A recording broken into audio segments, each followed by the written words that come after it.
ବାପାଙ୍କ କଥାକୁ ମୁଣ୍ଡ ଟୁଙ୍ଗାଇ ହଁ ମାରିଲା ପୁଅ। ତହିଁ ପରଦିନ ସକାଳୁ ବ୍ରାହ୍ମଣୀ ରାନ୍ଧିଥିବା ପ୍ରସାଦ ଧରି କୁନି ବ୍ରାହ୍ମଣ ଦେଉଳକୁ ଗଲେ। ଦିଅଙ୍କୁ ଦେଖି ହସିଲେ। କବାଟ ଆଉଜେଇ କହିଲେ, ଆସ ଅଲାରେ ଖାଅ କ୍ଷୀରି, ବାପା ଯାଇଛନ୍ତି ତୀର୍ଥ କରି। ଆଉ ଏହି କଥା କହି ସେ ମନ୍ଦିର ଦ୍ୱାର ବନ୍ଦ କରି ବାହାରକୁ ଖେଳିବାକୁ ଚାଲି ଯାଆନ୍ତି। ବାପାଙ୍କ କଥା ରଖି ଠାକୁର ନ ଖାଇବା ଯାଏ ସେ ଫେରନ୍ତି ନାହିଁ। ପିଲାଟିର ଭକ୍ତି ଦେଖି ପ୍ରଭୁ ଅଲାରନାଥ ସବୁଦିନ କ୍ଷୀରି ପ୍ରସାଦ ଖାଇଦିଅନ୍ତି। ଆଉ ସେ ବ୍ରାହ୍ମଣ ବାଳକଟି ଖାଲି ପାତ୍ର ଧରି ଘରକୁ ମହା ଆନନ୍ଦରେ ଫେରେ। ଭୋଗ ନ ଆଣି ଖାଲି ପାତ୍ର ଧରି ଆସୁଥିବାରୁ ତା ମା ଚିନ୍ତିତ ହୋଇ ପଡ଼ନ୍ତି। ବୋଧହୁଏ ପିଲାଟି ନିଜେ ସବୁ କ୍ଷୀରି ଖାଇଦେଇଛି, ଆଉ ଘରକୁ ଖାଲି ପାତ୍ର ଧରି ଫେରୁଛି ବୋଲି ଭାବନ୍ତି। ହେଲେ ବ୍ରାହ୍ମଣ ବାଳକଙ୍କ ଏକା ଜିଦ୍, ଠାକୁର ହିଁ କ୍ଷୀରି ଖାଉଛନ୍ତି। ଦିନ ପରେ ଦିନ ବିତିଲା।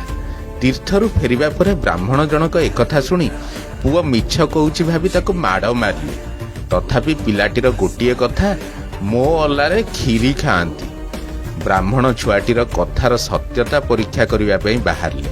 ଆଉ ପୂର୍ବବତ୍ ପୁଅ ଭୋଗ ଲଗାଇ ମନ୍ଦିର ଦ୍ୱାର ବନ୍ଦ କରି ଆସିବା ପରେ ବ୍ରାହ୍ମଣ ଜଣକ ଗର୍ଭଗୃହକୁ ଲୁଚି ଲୁଚି ପ୍ରବେଶ କଲେ। ଗର୍ଭଗୃହର ଘନ ଅନ୍ଧାର ଭିତରେ ଆବିର୍ଭାବ ହେଲେ କେହି ଜଣେ କଳା ପୁରୁଷ। ପ୍ରସାଦ ସବୁ ଖାଇଦେଲେ। ଏକଥା ଦେଖି ବ୍ରାହ୍ମଣ ଉକ୍ତ ବ୍ୟକ୍ତିଙ୍କ ହାତ ଧରି ପକାଇଲେ। ହେଲେ ଜାଣିନଥିଲେ ସେ ସ୍ୱୟଂ ମହାପ୍ରଭୁ। ଅନ୍ତର୍ଧ୍ୟାନ ହୋଇଗଲେ ପ୍ରଭୁ। କିନ୍ତୁ ଗରମ କ୍ଷୀରି ହାତରେ ଥିବାରୁ ପ୍ରଭୁଙ୍କ ଓଠ ଓ ହାତ ପୋଡ଼ିଗଲା। ପ୍ରକୃତିସ୍ଥ ହେଲେ ବ୍ରାହ୍ମଣ।